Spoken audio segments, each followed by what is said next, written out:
నెట్స్‌కి నాకు చూయించు నేను. మిథున రాశిలో జన్మించినటువంటి వారికి 2026వ సంవత్సరం జనవరి నుంచి డిసెంబర్ వరకు ఏ విధంగా ఉండబోతుందో తెలుసుకునే ప్రయత్నం చేద్దాం.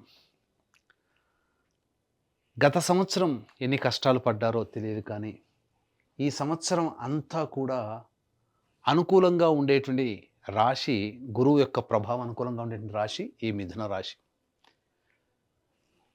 ప్రధానంగా ఈ యొక్క గురుగ్రహ యొక్క సంచార ప్రభావం వలన అన్ని విధాలుగా యోగదాయకంగా ఉంటుంది. మార్చి 14వ తారీఖు వరకు గురువు వక్రీకరించి ఉన్నటువంటి స్థితి ప్రభావము చేత ప్రధానంగా దేవాలయ సందర్శనం, ధర్మ కార్యాలకి, దైవ కార్యాలకి, సహాయ సహకారాలకి, ధనము సేవా కార్యక్రమాలకి మార్చి 14వ తారీఖు వరకు ధనాన్ని వెచ్చిస్తారు.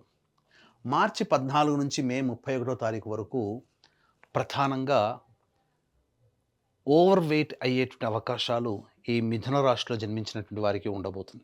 ఆరోగ్యం పట్ల కాస్త శ్రద్ధ వహించాల్సినటువంటిది, డైట్ కంట్రోల్ చేయాల్సినటువంటి పరిస్థితి ఈ యొక్క మిథున రాశిలో జన్మించినటువంటి వారికి ఉండబోతుంది.